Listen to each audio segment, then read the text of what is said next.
오늘 하나님께서 우리에게 주신 말씀을 보도록 하겠습니다. 오늘 말씀은 창세기 6장입니다. 창세기 6장 1절부터 8절까지 말씀을 같이 교독하도록 하겠습니다.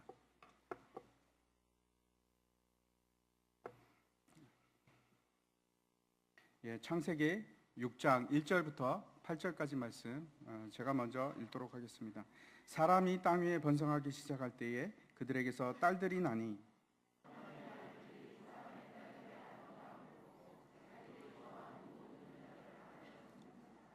여호와께서 이르시되 나의 영이 영원히 사람과 함께하지 아니하리니 이는 그들이 육신이 됨이라. 그러나 그들의 날은 120년이 되리라 하시니라.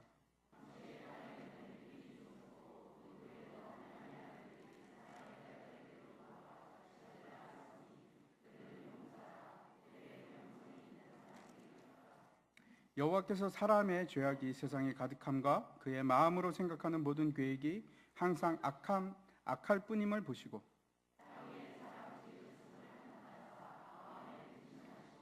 이르시되 내가 창조한 사람을 내가 지면에서 쓸어버리되 사람으로부터 가축과 기는 것과 공중의 새까지 그리하리니 이는 내가 그것들을 지었음을 한탄함이니라 하시니라. 그러나 노아는 여호와께 은혜를 입었더라. 아멘. 광고 말씀드리겠습니다. 오늘 교회 처음 나오신 분들을 환영하고 축복합니다. 예배 및 모임 안내 말씀드리겠습니다.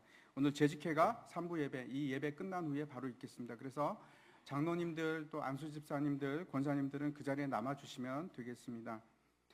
당회는 오늘 오후 예배 후에 본당 새가족실에서 있겠습니다. 그리고 공동회가 다음 주일날 있습니다. 그래서 3부 예배 때에 세례교인들은 다 참석하시면 되겠습니다. 많이 참석하셔서 우리 교회의 예 결산 또 통과에 대해서 또 그다음에 정관에 대해서 우리 함께 의견을 나누는 자리가 되기를 바랍니다. 사라 이 여전도의 모임과 오남전도의 모임이 있습니다. 참고해 주시기 바랍니다. 성탄 전야 축하 전야제가 24일 토요일입니다. 오후 5시에 있습니다. 그래서 가족과 함께 참석하셔서 좋은 시간 보내시길 바랍니다. 신앙 강좌가 오늘부터 시작됩니다. 오늘 오후 3시에 구약의 파노라마 첫 강의가 시작되고 또 1시 반에는 비전센터 3층입니다. 거기서 교리 이야기가 시작이 됩니다. 또 13일 1시 반에는 이제 화요반 첫 강좌가 있습니다. 제가 오늘 또 말씀드리고 싶은 것은 2017년 서리 집사 임명을 이제 주보 제일 뒤에 했습니다. 그래서 뒤에 보시면은 파란 색깔은 새롭게 임명되신 분이시고 그 다음에 까만색으로 돼 있는 분들은 기존에 계신 분들입니다. 그런데 혹시나 우리가 이제 여러 번 체크를 했는데 그럼에도 불구하고 혹시 또 누락이 돼 있을까봐 걱정이 되는데 누락이 되신 분은 또 얘기해 주시기 바랍니다. 그리고 여기 명단에 올라가신 분들은 작년에 했으니까 뭐 금년에 안 해도 된다 그게 아니고 오늘 주보 보시면은 서리 집사 임명 동의서라고 있습니다. 여기서 사인하시고 그리고 이제 앞에 로비에 함이 있는데 거기 넣어 주시면 되겠습니다. 소망교회 정관이 이제 수정 작업이 끝나서 밖에서 이제 회람 중에 있습니다. 그래서 열부가 있는데 가지고 가셔서 보셔도 됩니다. 그런데 제자리에 다시 돌려주시면 되겠고 그 다음에 또 홈페이지 교회 홈페이지에 보면은 다운받을 수가 있습니다. 그래서 한번 보시고 우리 교회 정관이 어떤지 한번 보시고 이거에 대해서 의견을 말씀해 주시면 되겠습니다.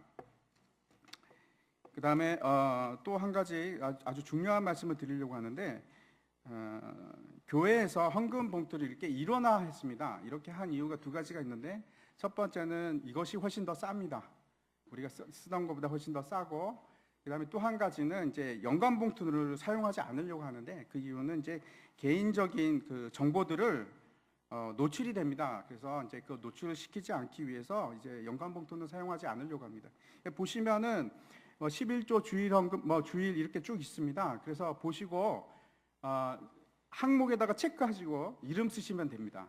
근데 만약에 혹시나 11조도 같이 하고 주일 헌금도 같이 하시겠다 그러시면은 다 함께 넣으시고 11조 얼마 주일 헌금 얼마 여기 밑에다가 적으시면 됩니다. 그리고 내시면 되고 또 혹시 이제 온라인으로 헌금을 하시기를 원하시는 분들을 위해서 온라인 구자를 3개를 만들었습니다. 그래서 혹시 이제 은행에 가시기가 불편하신 분들 또 이제 금액이 많아서 혹시 이제 좀 곤란하신 분들은 온라인 뱅킹을 통해서 헌금하시면 되겠습니다. 근데 이제 입금하실 때 이름이 꼭 들어갔으면 좋겠습니다. 이름이 들어가시고 그다음에 이제 없으면은 이름 외에는 아무것도 없으면 우리가 그냥 11조로 생각을 하겠습니다. 그런데 이렇게 쓰셔도 됩니다. 예를 보면 이제 홍길동 11조 이렇게 쓰셔도 되고요.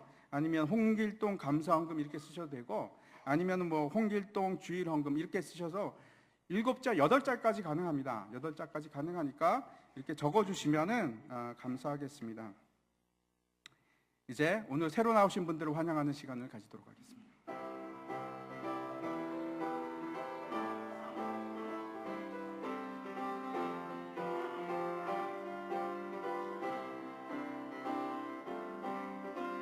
아주 먼 옛날 하늘에서 당신을 향한 계획이 있었죠. 하나님께서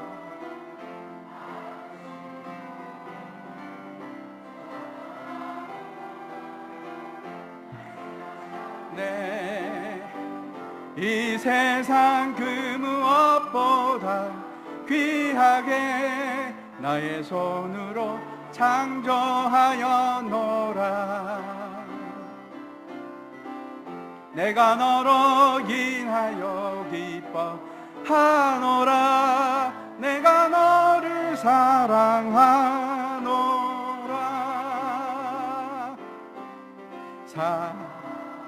사랑해요.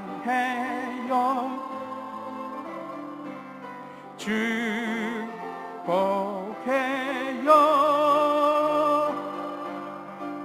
당신의 마음에 그리에 사랑을 드려요.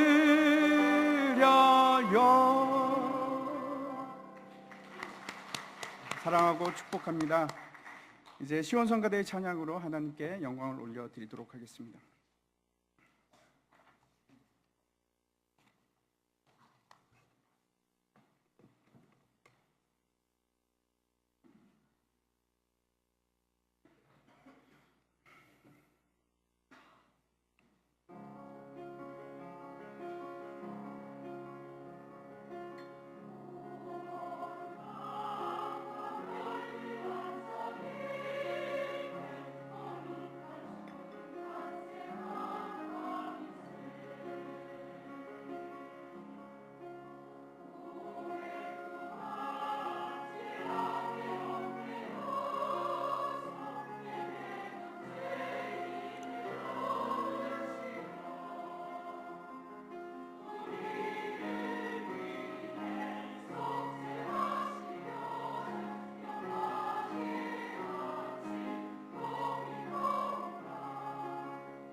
아멘. 감사합니다. 예, 드려진 헌금을 위해서 기도하도록 하겠습니다. 우리를 창조하시고 우리의 이름을 아시고 우리의 마음을 감찰하시는 하나님 아버지, 우리가 주님 앞에 겸허한 마음으로 나왔습니다. 이 시간에도 내일 일을 위하여 염려하지 말라고 하신 말씀을 우리가 기억합니다. 하나님께서 우리에게 주님께서 책임져 주시겠다고 하셨는데 우리의 마음에는 아직도 근심이 있고 염려가 있습니다. 주님, 이 시간 우리에게 담대한 믿음을 허락하여 주시어서 그 모든 것을 하나님을 의지하는 마음으로 바꾸게 하시고 기뻐하는 마음으로 바꿔 주시옵소서. 오늘도 감사함으로 기쁨으로 주님께 물질의 일부를 들고 나왔습니다. 드려지는 11조와 주일 헌금과 감사 헌금과 또 여러 가지 헌물들을 받아 주시고 우리의 마음도 함께 받아 주시옵소서. 우리가 주님의 이름을 높이는 귀한 시간 되기를 원하옵나이다.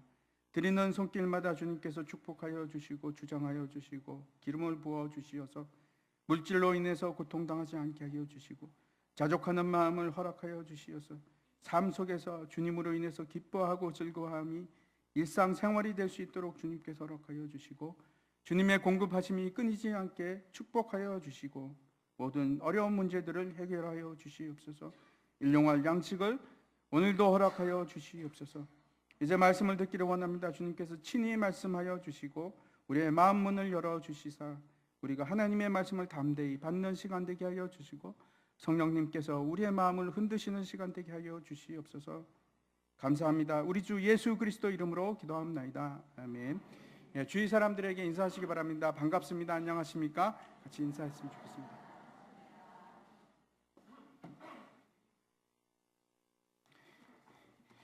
예, 오늘은 은혜를 입은 자라는 제목으로 함께 나누고자 하는데 우리가 이제 창세기 5장이 끝났습니다. 창세기 5장까지 두 가지 이야기가 들어있는데 창조 이야기와 그리고 아담 이야기가 들어있었습니다. 그리고 6장부터는 다른 얘기입니다. 누가 나오냐면 주인공인 노아입니다.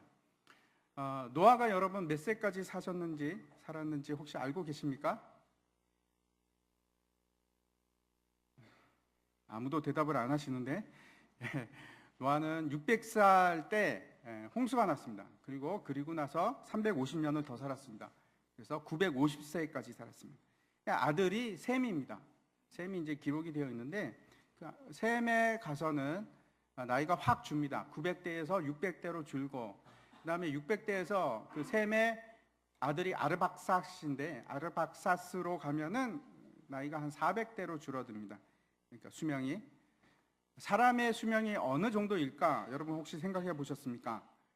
한 세기 전만 해도 제가 이제 문헌을 보니까 막 그 평균 수명이 40 몇 살 그랬습니다. 한 세기 전만 해도. 그래서 이제 뭐 환갑 잔치한다 그러면은 경사고 그렇죠. 진짜 축하할 일입니다.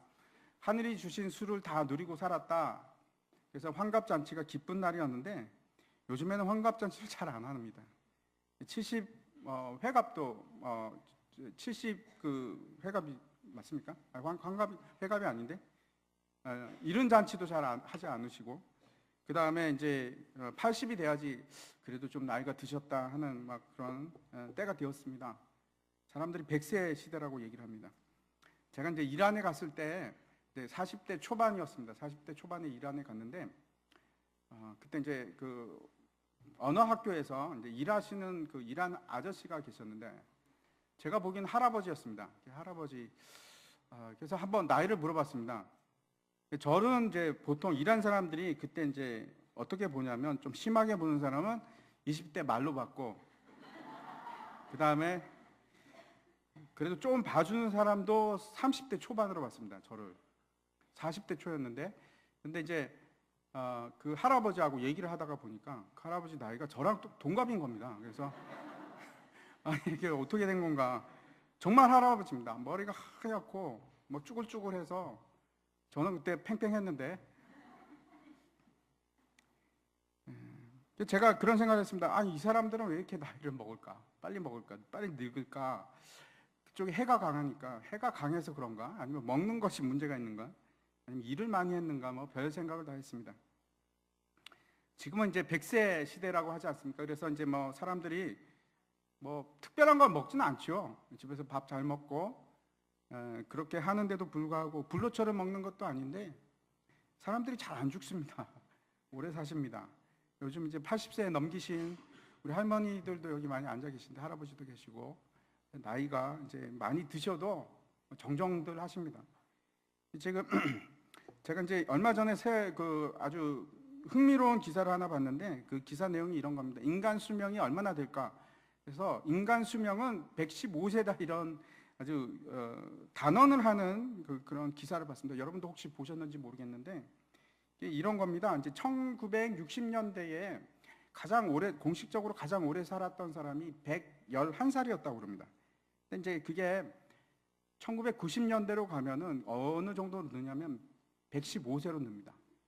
근데 그게 무슨 차이인가 이렇게 하시는데 그게 아니고 그 전에는 급격하게 늘다가 이게 곡선이 완만해지면서 지금은 더 이상 늘질 않는 겁니다. 사람 수명이. 그래서 이제 115세로 이제 수렴을 하고 있는 것인가 이런 내용입니다. 공식적으로 이제 115세를 넘어서 사신 분은 저 앞에 이제 장 깔망이라는 저 프랑스 할머니신데 이제 돌아가셨습니다. 그 앞에 촛불이 있는데 121살 이렇게 돼 있죠. 122세로 이제 돌아가셨습니다. 저분이 이제 공식적으로는 제일 오래 사신 분이고 지금 현재 살아있는 세계에서 제일 나이가 많으신 분은 114세라고 합니다. 저분은 이제 한국 분이신데 한국에서 제일 오래 사시는 분이 두 분이 있습니다. 지금 109세가 두 분인데 두 분 중에 한 분이 엄억군이라는 저 할머니이십니다. 109세처럼 보이십니까? 저희 고모 할머니도 102세에 돌아가셨습니다. 굉장히 오래 사셨는데 한 세기를 넘게 사셨는데 저런 분만 아니고 저건 이제 공식적인 겁니다. 그러니까 나이가 생년월일이 이제 확인이 되신 분들이 저 정도고 비공식적으로 오래 사시는 분들인데 그 다음 장 한번 보여주십시오. 그 다음 장 보면은 어떤 분은 지금 제일 오래 사셨다고 주장하시는 분이 자기 나이가 170세라고 주장하시는 분이 있습니다. 근데 확인은 안 됩니다. 언제 태어났는지 증명서가 없기 때문에 모릅니다. 그래서 이제 저거는 공식 기록으로는 치지는 않습니다. 잊어버리실 수도 있고 그렇죠? 자기 나이가 얼마인지 잃어버릴 수도 있고. 그래서 이제 학자들이 이 사람의 한계 수명을 어떻게 추측을 하냐면 과학적으로 어떻게 따진 것이 아니고 통계적인 계산입니다. 통계적으로 계산했더니 급격하게 올라가다가 115세 이상은 더 이상 올라가지는 않는다는 겁니다. 이렇게 계속 늘어나다가 아니면은 80세, 90세, 100세, 110, 120, 130 이렇게 쭉 늘어나는 게 아니고 지금은 다시 이제 원만하게 수렴하는데 그 수렴점이 115세라는 겁니다. 제가 왜 이 기사에 관심을 가졌냐 하면 오늘 본문의 3절 때문에 그렇습니다. 3절에 보면은 여호와께서 이르시되 나의 영이 영원히 사람과 함께 하지 아니하리니 이는 그들이 육신이 됨이라. 그러나 그들의 날은 120년이 되리라 하시니라 라고 되어 있기 때문에 그렇습니다. 이 구절을 120년이라는 것이 도대체 무슨 뜻인가?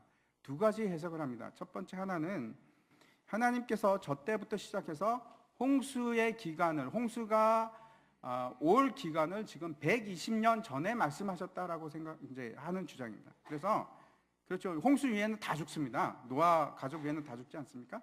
그래서 사람의 앞으로 살아갈 수 있는 날들은 이제 120년밖에 안 남았다. 그때는 이제 다 죽는다. 그렇게 이제 얘기하는 분들이 계시고 또 하나는 사람의 수명, 진짜 수명 얘기다 하고 이제 생각을 하는 겁니다. 그런데 문제가 뭐냐면 홍수 이후에도 그렇죠. 120년 넘게 산 사람들이 많이 있습니다. 노아가 954를 살았고, 그 다음에 몇 대 이르기까지 한 400년 이상 살았었습니다. 그래서 이제 저거는 120세가 사람의 수명이다라고 하기에는 문자적으로 맞지 않다라고 이제 사람들이 하는데 이렇게 생각할 수 있습니다. 아담이 선악과를 따먹고 나서 바로 죽어야 하는데 죽지 않았지 않습니까? 그리고 930년을 더 살았습니다. 930년을 더 살았거든요. 그래서 사람들이 이렇게 이제 우리가 추측할 수 있습니다. 하나님께서는 저주를 하셨지만 점차적으로 사람들의 수명이 줄어들어서 결국은 수렴하는 것이 120세다.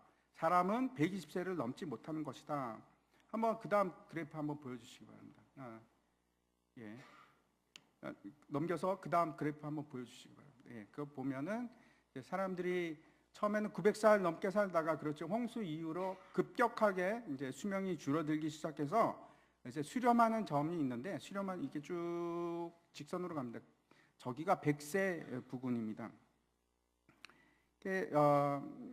왜 사람들의 수명이 이렇게 짧아졌을까?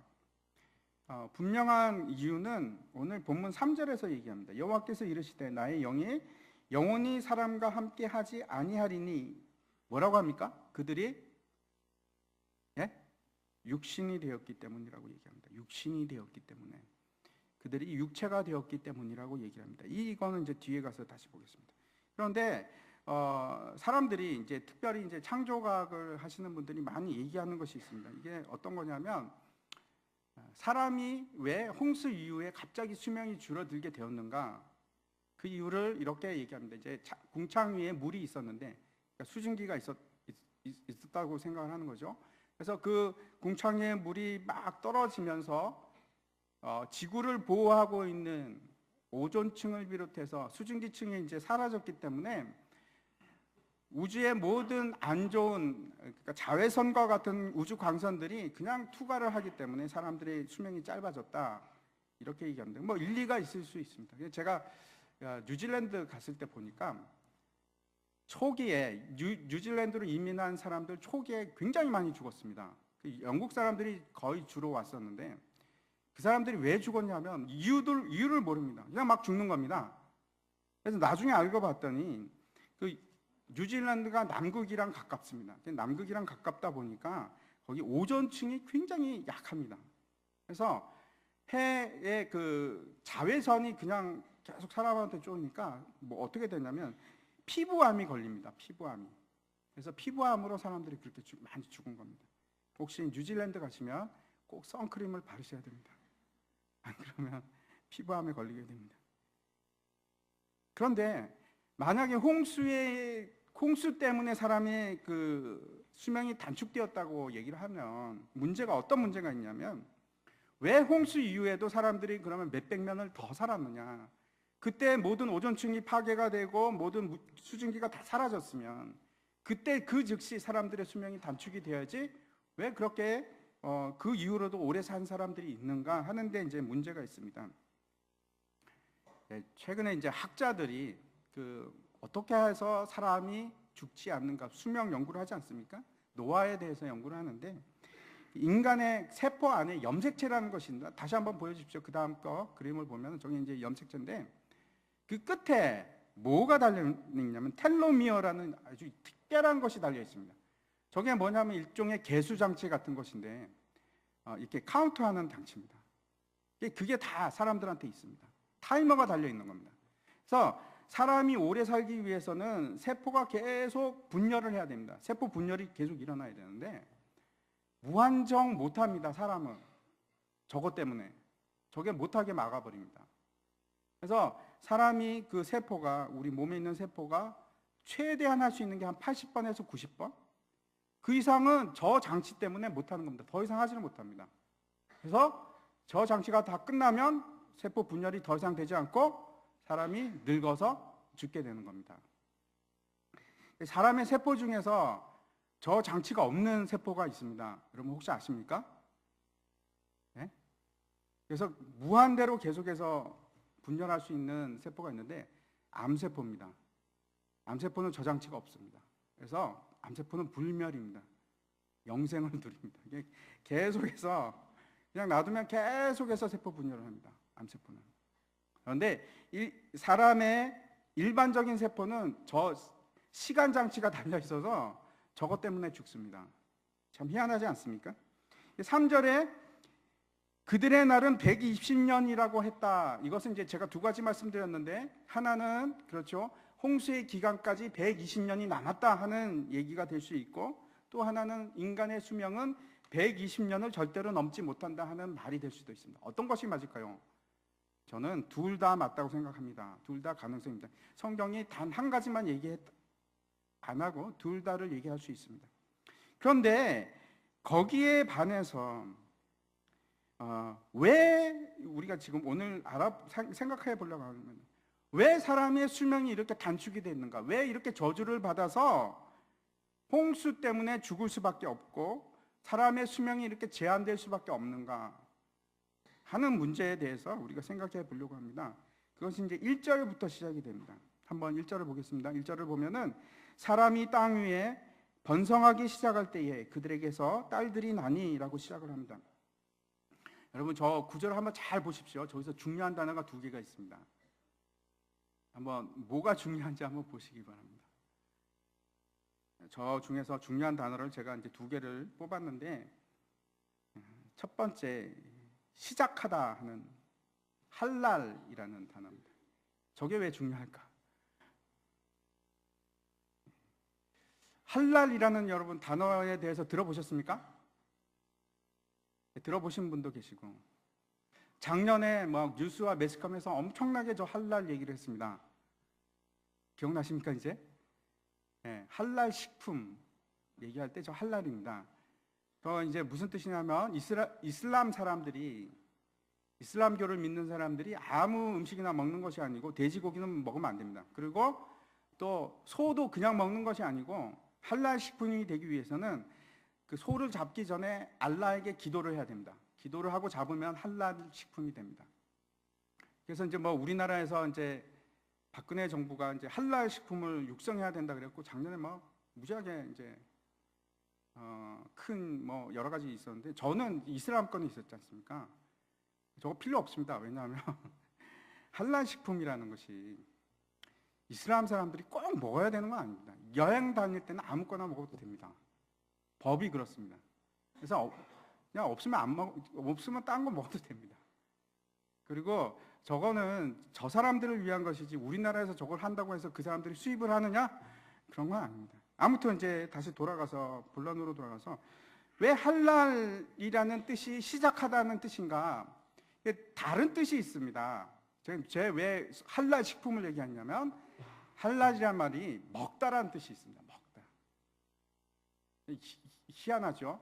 먹다라는 뜻이 있고 또 다른 뜻이 어떤 뜻이 있냐면 부패하다, 욕되게 되다, 욕되다, 아니면 더럽혀지다 이런 뜻입니다.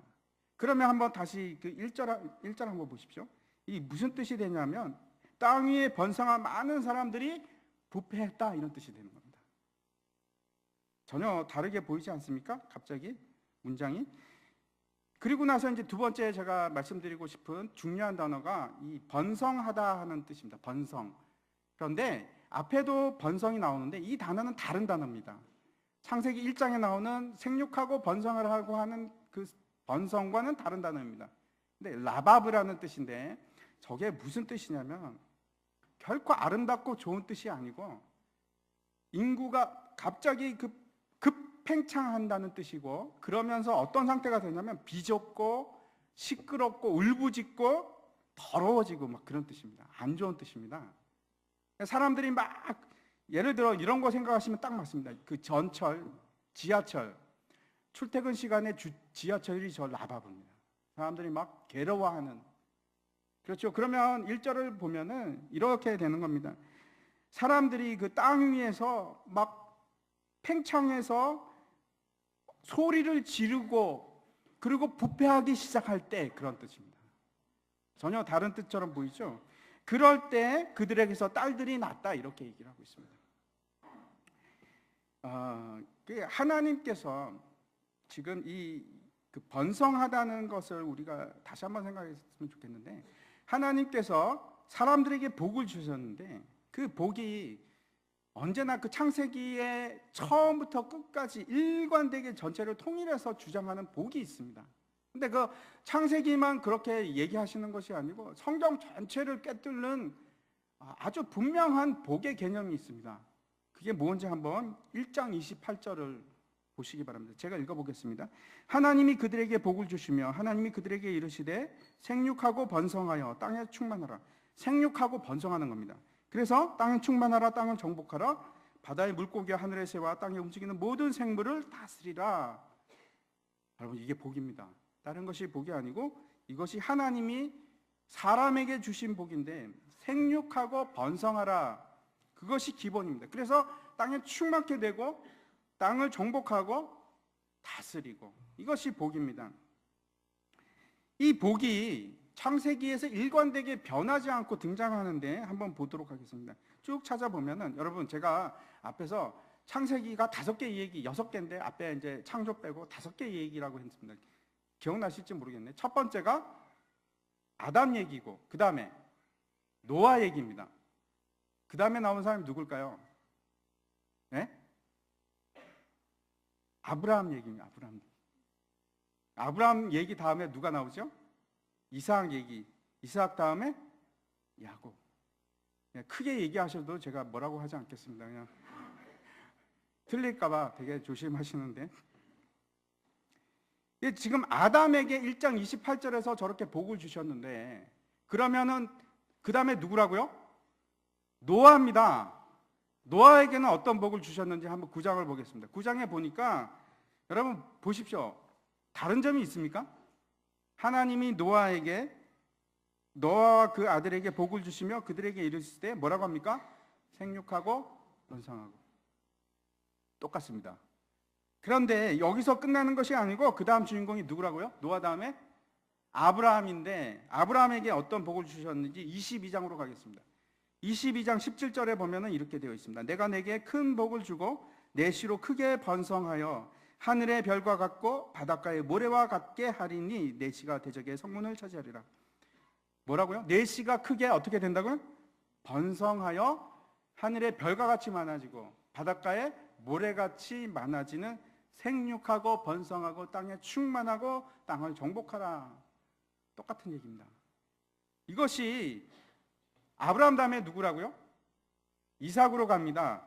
이삭에게 어떤 축복을 했는지 한번 보여주시기 바랍니다. 26장입니다. 26장에 보면, 여러분 그냥 딱 봐도 아브라함에게 주신 복과 차이가 있습니까?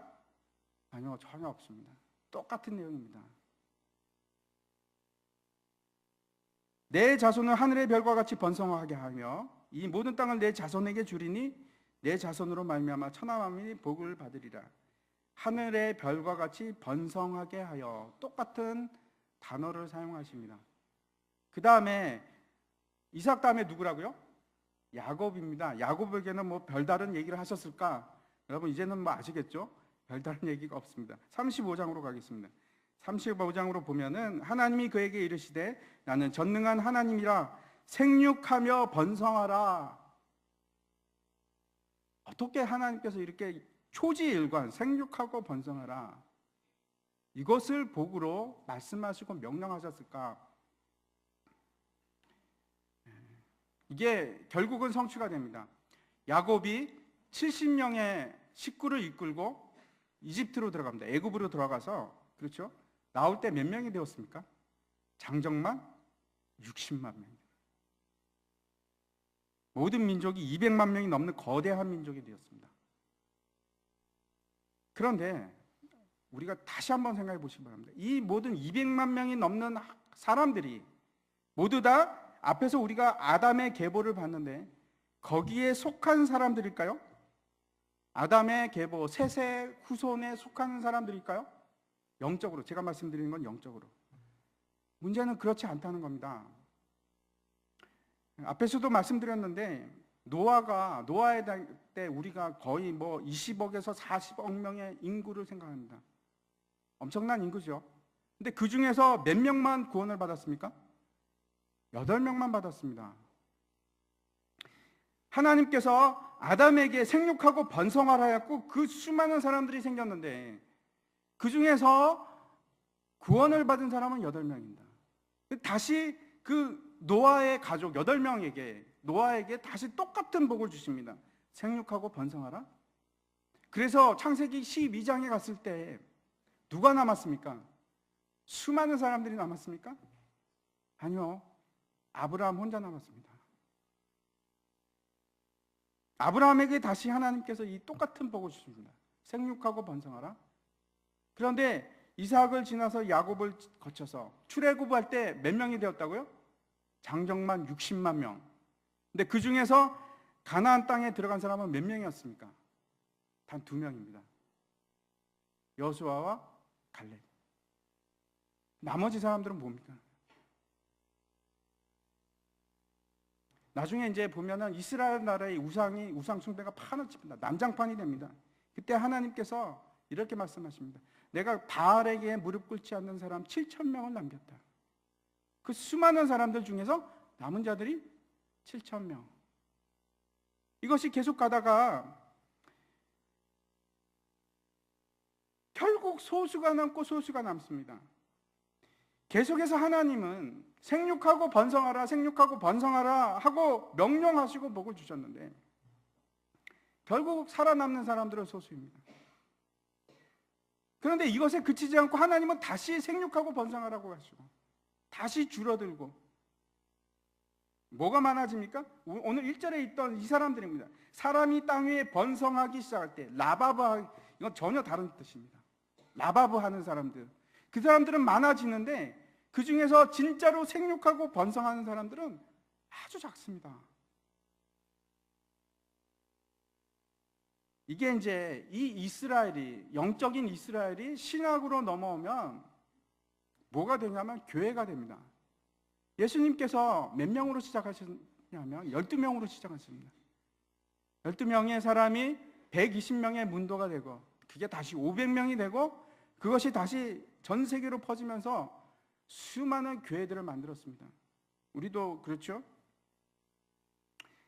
먼저 마태복음 28장을 한번 보여주시기 바랍니다. 28장 제가 읽어보겠습니다. 예수께서 나와 말씀하여 이르시되 하늘과 땅의 모든 권세를 내게 주셨으니 그러므로 너희는 가서 모든 민족을 제자로 삼아 아버지와 아들과 성령의 이름으로 세례를 베풀고 내가 너희에게 분부한 모든 것을 가르쳐 지키게 하라. 볼지어다 내가 세상 끝날까지 너희와 항상 함께 있으리라 하시니라. 이게 신약에 오면서 생육하고 번성하라의 참 의미가 무엇인지 분명하게 확실하게 우리에게 보여주는 겁니다. 이게 마태복음 28장입니다. 생육하고 번성하는 것이 무엇인지. 여러분 무엇이냐면 생육하고 번성하는 것은 결국 예수 그리스도를 내가 잉태하는 것입니다. 내 속에서 다시 새로운 예수 그리스도가 나타나는 겁니다. 새로운 생명으로, 새 생명으로 나타나는 겁니다. 그게 생육하고 번성하는 것인데 우리나라도 한번 보십시오. 지금 미국 교회가 엄청 많아지지 않았습니까? 누가 이런 꿈을 꿨겠습니까? 지금은 거리에 교회가 없으면 얼마 안 가서 다시 교회가 들어옵니다. 우리나라만 그런 것이 아니고 전 세계가 지금 예수 그리스도의 교회가 세워졌습니다. 하나님께서 그 명령하시고 언약을 주신 것을 성취하고 계신 것입니다. 그런데 우리가 다시 돌아가서 이 노아의 때를 다시 한번 봤으면 좋겠습니다. 여기서 누가 남았나? 그 많은 사람들이 엄청나게 늘어났지만 그 중에서는 극히 소수만 남는 겁니다. 극히 소수만 남았어요. 오늘 우리가 이 본문을 통해서 극히 소수만 남은 진짜 하나님의 교회와 그렇지 않은 이 라바브 하는 사람, 땅 위에서 번성한 사람들하고 도대체 무슨 차이인가? 그 차이를 우리가 보려고 합니다. 2절 한번 보시기 바랍니다. 하나님의 아들들이 사람의 딸들의 아름다움을 보고 자기들이 좋아하는 모든 여자를 아내로 삼는지라.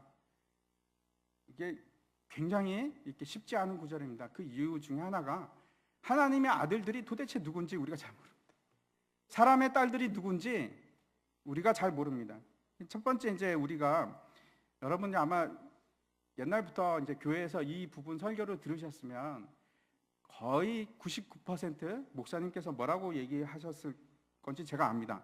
저도 그렇게 들었고 어떻게 하냐면 하나님의 사람들은 셋의 후손들 이렇게 얘기를 하고 그 다음에 사람의 딸들에서 이 사람이라는 걸 가인을 얘기하는 것이다 이렇게 우리가 배웠을 겁니다. 그렇죠? 여러분 그렇게 들으셨을 겁니다. 저도 그렇게 들었고 이게 가장 전통적인 입장입니다.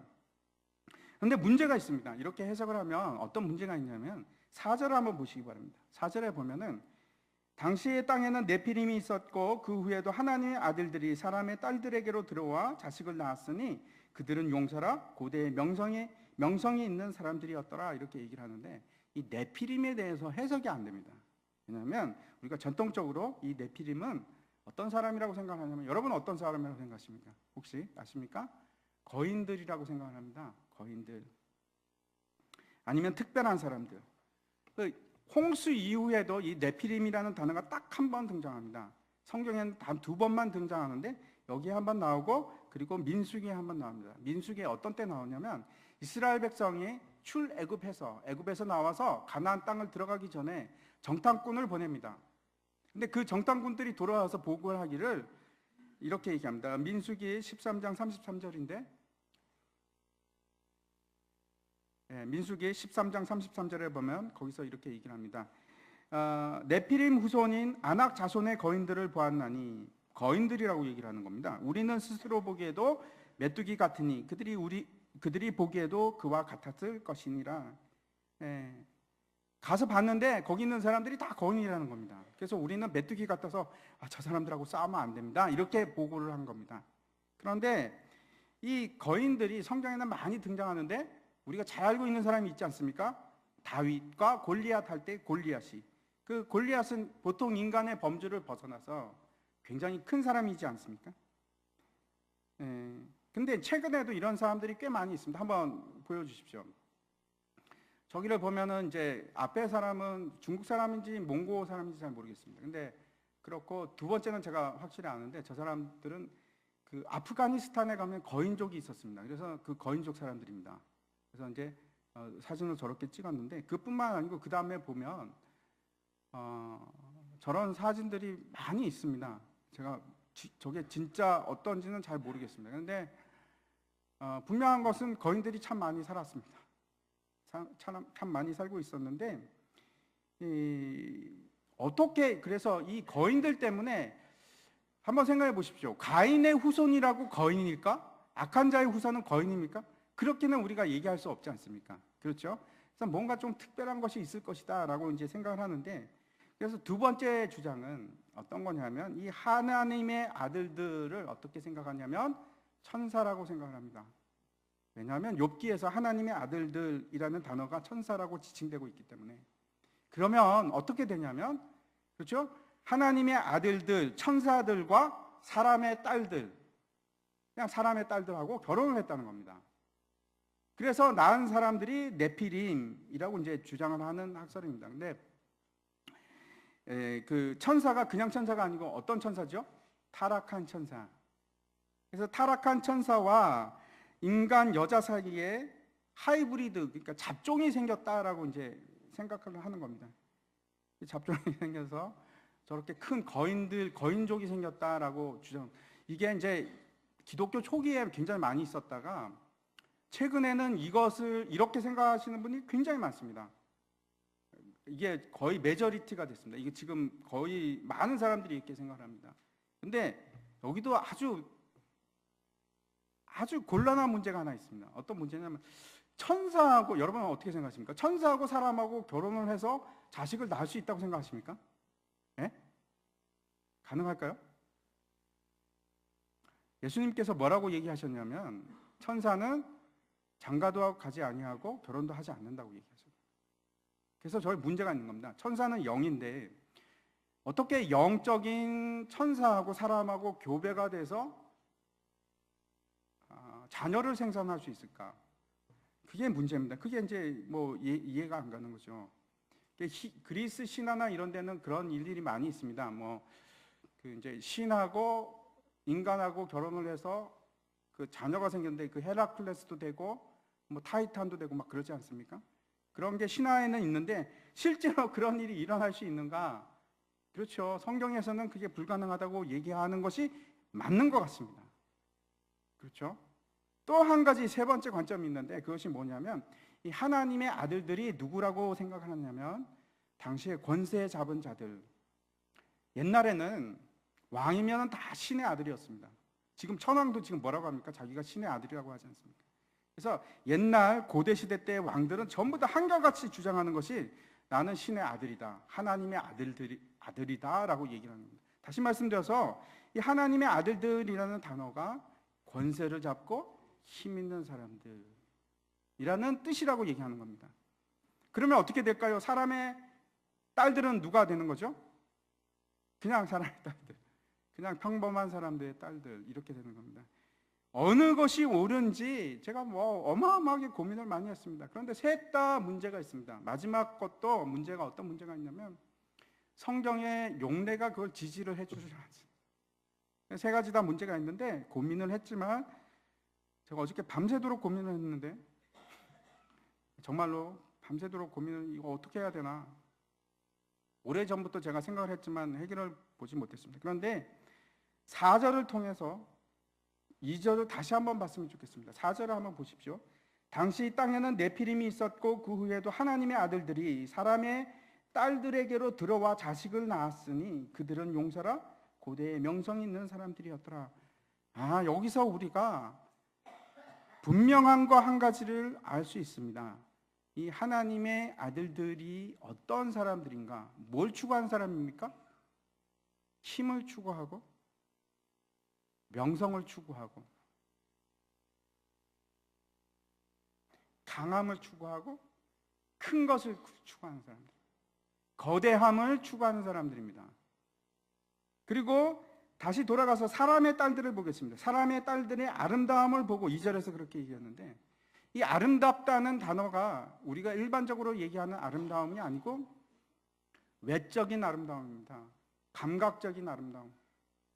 그래서 남자가 추구하는 것이 보십시오. 너무나 분명하게 드러나는 것이 이런 겁니다. 아들들이 추구하는 것이 사람들이 남자가 추구하는 것이 힘이고 권세고 명예고 그리고 그것을 힘을 갖고 있으면 부를 가지는 겁니다. 그리고 부를 갖고 있으면 뭐든지 취할 수 있는데 뭘 취하냐면 아름다운 여자들을 취합니다. 감각적인, 외적인 그 속이 아름다운 것이 아니고 외적으로 아름다운 사람을 취하는 겁니다. 여자도 마찬가지입니다. 이 사람의 딸들이 자기들이 힘으로 내세우는 게 뭐냐면 아름다움입니다. 지금하고 너무나 비슷하지 않습니까? 여자들은 자기의 능력을 뭐라고 치냐면 아름다움이라고 생각하고 남자는 자기의 능력이 뭐라고 생각하냐면 가진 것으로 생각해요. 이 사람들에 관한 얘기입니다. 이 사람들에 관한 얘기입니다. 무슨 얘기인가 하면 이 사람들이 이제 결혼을 하는데 남자들이 결혼을 하는데 자기의 욕구대로 욕망대로 취하고 싶은데 얼마든지 한 사람하고 결혼하는 것이 아니고 여기를 보면은 몇 사람이건 상관없이 내가 좋으면 내 눈에 보기에 아름다우면 다 취하는 겁니다. 무엇을 얘기하냐면 욕망과 성적인 타락이 동시에 다 드러나는 구절입니다. 욕망대로 살면은 어떻게 되느냐? 사람이 육체의 소욕을 따라 살면은 반드시 그 다음에 일어나는 것이 있습니다. 저와 여러분이 육체의 욕구를 채우기 위해서 살아가면 고린도전서와 로마서에서 분명하게 얘기하는 것이 있습니다. 성령님이 떠나십니다. 성령이 함께 하실 수가 없습니다. 그것이 6장 3절에도 동일하게 기록이 되어 있습니다. 여호와께서 이르시되 나의 영이 성령을 말하는 겁니다. 나의 영이 영원히 사람과 함께 하지 아니하리니 성령이 같이 하실 수가 없습니다. 사람이 육체의 소욕을 따라 살기 시작하면은 그 다음에 일어나는 것이 성령이 떠나는 겁니다. 5절과 6절을 한번 보시기 바랍니다. 5절과 6절을 보면 여호와께서 사람의 죄악이 세상에 가득함과 그의 마음으로 생각하는 모든 계획이 항상 악한 뿐임을 보시고 땅 위에 사람 지으셨음을 한탄하사 마음에 근심하시고 그 다음에 이어지는 것이 무엇이냐면 악한 생각입니다. 악한 생각. 악한 생각이 나면서 하나님께서 뭐라고 하시면 한탄하사, 이 한탄하시는 것이 후회한다는 뜻은 아니고 빈수기에 보면 하나님은 후회가 없으시다고 얘기하십니다. 후회하시는 것이 아니고 어떤 뜻이냐면 슬퍼하고 가슴이 아파하는 그 단어가 이 한탄하다는 뜻입니다. 하나님께서 사람이 육체의 소용으로 살기 시작하면서 성령이 떠나기 시작하자, 그리고 그 속에서 나오는 모든 것이 악한 계획뿐임을 아시고 하나님께서 가슴이 아파하십니다. 가슴이 아파하십니다. 마지막 8절 한번 보시기 바랍니다. 그러나 노아는 여호와께 은혜를 입었더라.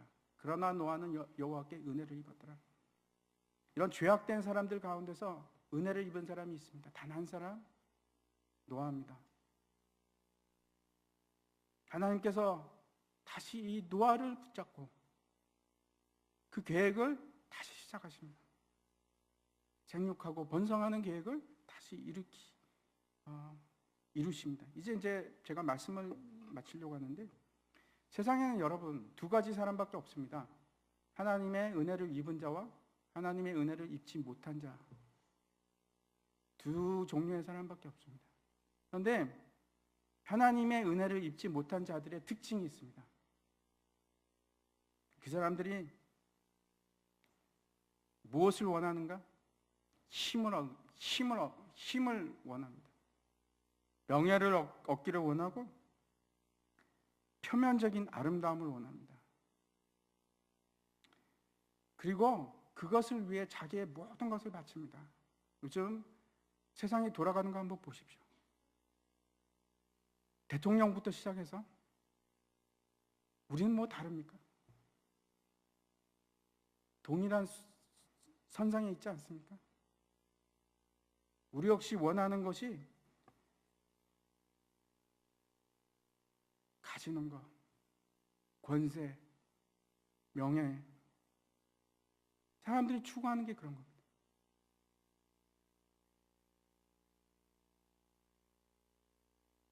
아름다움을 찾는데 내면적인 아름다움을 찾는 것이 아니고 감각적인 아름다움,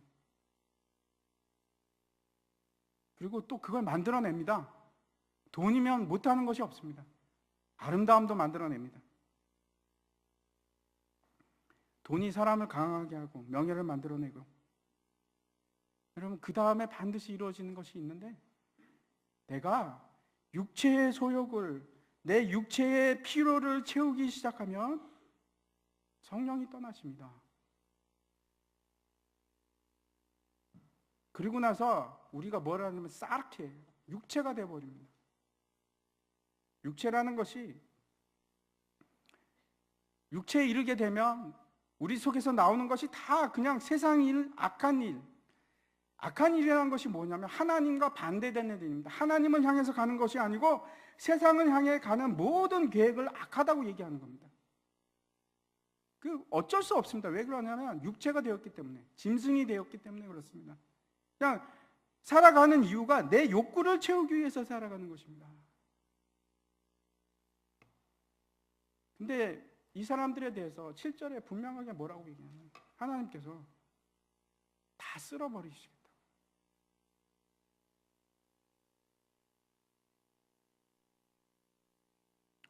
예수 믿는다는 것은,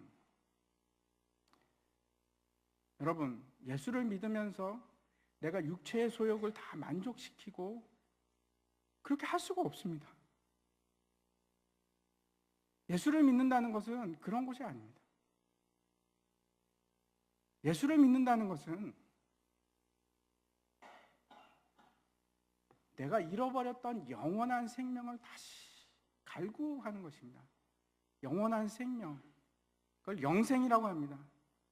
그 영생이 바로 구원입니다.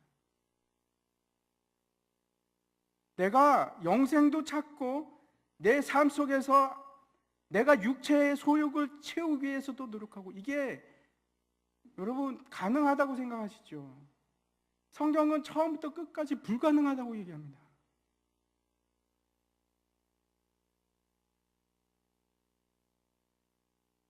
내가 내 외적인 아름다움을 추구하고 내가 부요함을 추구하고 나의 강함과 나의 명성을 추구하면서도 예수 그리스도를 추구할 수 있는가? 아니요. 불가능합니다.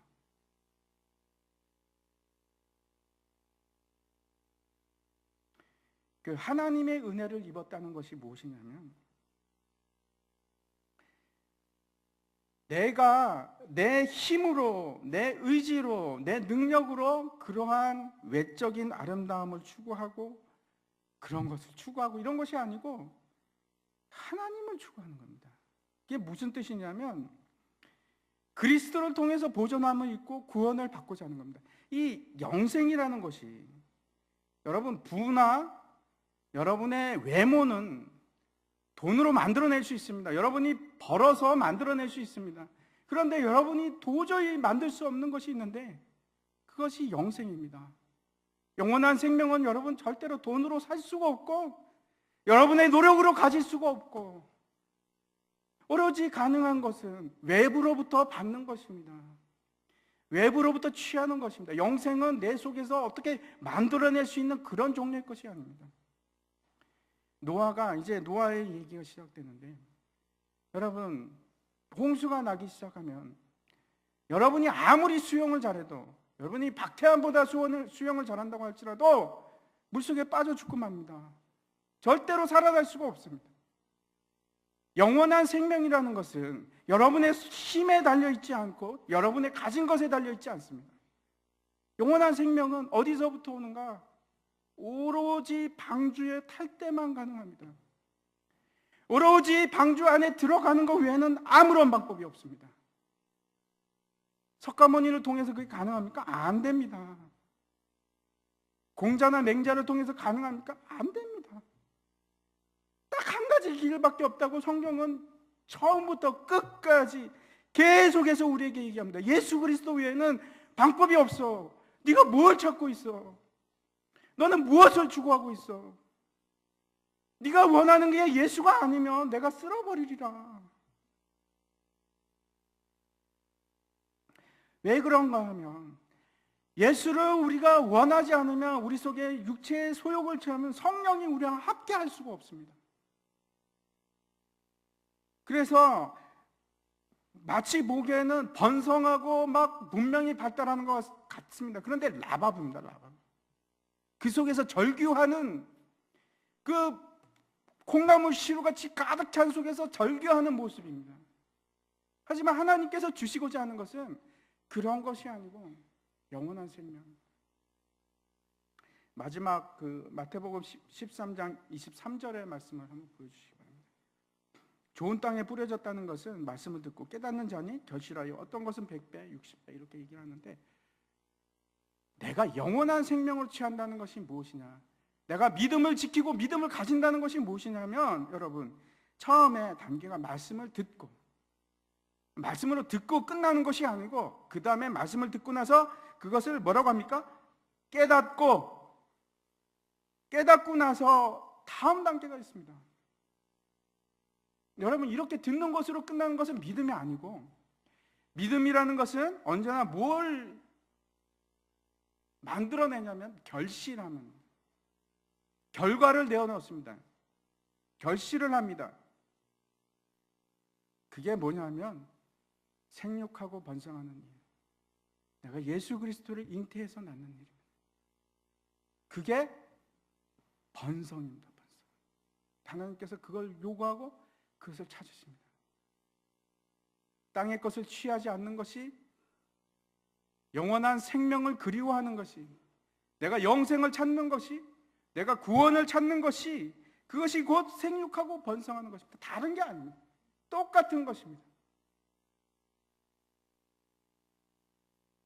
오늘도 우리가 하나님 앞에서 나와서 다시 한번 여러분 내 자신을 점검해 주셔야 합니다. 여러분 이거 너무나 중요한 일입니다. 그냥 오늘 듣고 끝이는 일이 아니고 이거 아니면은 죽습니다. 여러분이 예수 그리스도를 잡지 않으면 죽습니다. 여러분이 마음으로 예수 그리스도를 갈구하지 않으면 생명이 없습니다. 다 같이 함께 일어나셔서 마지막 찬송 같이